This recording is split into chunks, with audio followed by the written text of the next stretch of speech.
Ibu, saya atas nama Christina Pawon akan memaparkan materi tentang manajemen sumber daya manusia internasional. Yang pertama, pendahuluan. Sumber daya manusia merupakan kemampuan terpadu dari daya pikir dan daya fisik yang dimiliki individu. Manajemen SDM adalah pencapaian tujuan organisasi yang sudah ditentukan sebelumnya dengan menggunakan bantuan orang lain. Globalisasi mengacu pada sikap baru, terbuka mengenai praktik manajemen secara internasional.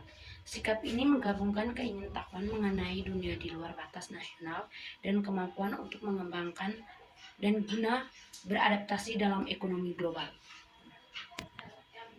Yang kedua, rekrutmen dan seleksi. Pengertian rekrutmen merupakan suatu proses mencari, mengadakan, menemukan, dan menarik para pelamar untuk bekerja dalam suatu organisasi. Tujuan rekrutmen yang pertama, untuk meningkat sekumpulan besar pelamar sehingga organisasi akan mempunyai kesempatan yang lebih besar untuk melakukan pemilihan terhadap calon pekerja yang dianggap memenuhi standar kualitas organisasi. Yang kedua, tujuan pasca pengangkatan adalah penghasilan karyawan yang merupakan pelaksanaan yang baik dan akan tetap bersama dengan perusahaan sampai jangka waktu yang masuk akal. Yang ketiga, upaya perekrutan hendaknya mempunyai efek luber.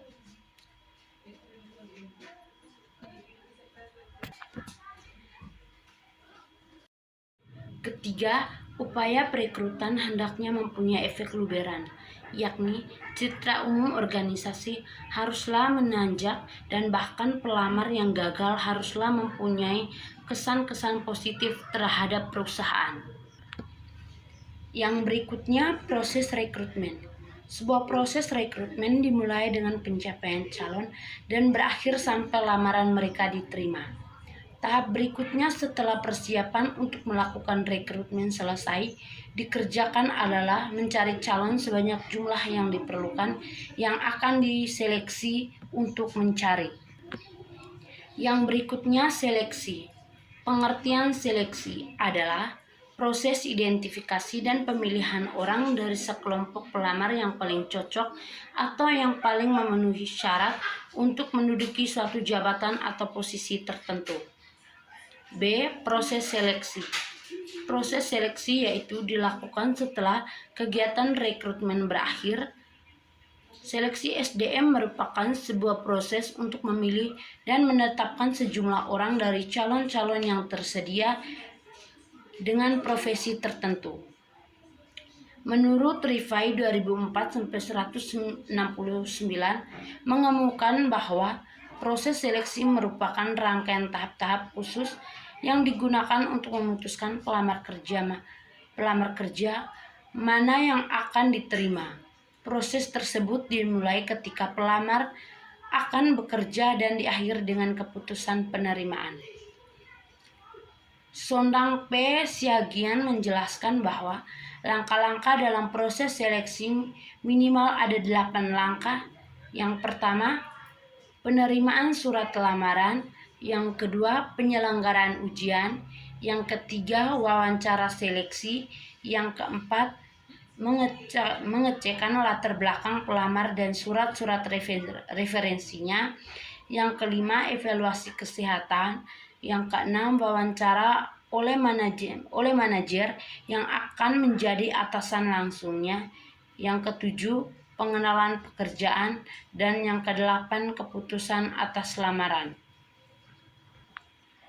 Yang berikutnya, tujuan seleksi. Tujuan seleksi adalah untuk mendapatkan pegawai yang memiliki pengetahuan, keterampilan, dan sikap mental yang mendukung pelaksanaan pekerjaan serta memilih tenaga kerja yang diinginkan serta untuk mendapatkan tenaga kerja yang memenuhi syarat dan mempunyai kualifikasi sebagaimana tercantum dalam deskripsi jabatan. Yang berikutnya, pelatihan dan pengembangan. Yang pertama, pelatihan. Pelatihan merupakan suatu metode yang digunakan untuk melakukan pengembangan sumber daya manusia yang berkaitan dengan kemampuan atau keterampilan pegawai karyawan yang telah menduduki suatu jabatan atau pekerjaan tertentu di dalam suatu proses suatu organisasi. Yang kedua, pengembangan. Pengembangan sumber daya manusia berbasis kompetensi merupakan hal yang sangat penting untuk dilakukan sebagai bentuk optimalisasi kompetensi pegawai. Berbagai macam bentuk pengembangan SDM dilakukan untuk menciptakan SDM yang mampu berdaya saing tinggi dengan kompetensi yang unggul. Yang berikutnya, ekspatriatis. Karyawan perusahaan internasional adalah non-warga negara dari tempat mereka bekerja. Berikutnya, kompensasi. Secara umum, pengertian kompensasi adalah segala sesuatu yang diterima oleh seseorang, baik berwujud fisik ataupun non-fisik, dan harus diberikan kepada seseorang. Yang pertama, jenis kompensasi. Kompensasi langsung adalah segala bentuk imbalan dalam wujud uang seperti gaji, aneka tunjangan, komisi, bonus THR, pembayaran prestasi, opsi saham, dan pembagian laba perusahaan. Kompensasi tidak langsung. Jenis kompensasi tidak langsung bisa juga berwujud uang yang diberikan kepada karyawan, tetapi tidak secara langsung diberikan, melainkan melalui pihak ketiga. Kompensasi non-finansial. Kompensasi non-finansial tidak terkait dengan uang, melainkan dalam bentuk yang bernilai positif dan berharga untuk karyawan. Yang berikutnya, dampak kompensasi. Yang pertama, dapat menjadi daya tarik bagi para pencari kerja. Yang kedua, perusahaan mendapatkan pekerjaan berkualitas. Yang ketiga, membuat karyawan terpacu terus berprestasi dan bekerja dengan giat. Yang keempat, citra perusahaan tampak lebih baik dibandingkan kompetitor. Yang kelima, memudahkan proses administrasi dan aspek hukum yang ada. Yang berikutnya, tujuan kompensasi.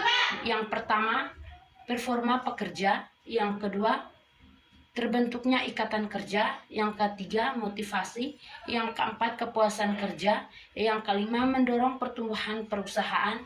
Dan yang keenam, disiplin kerja. Sekian pemaparan video dari saya tentang manajemen sumber daya manusia internasional. Terima kasih.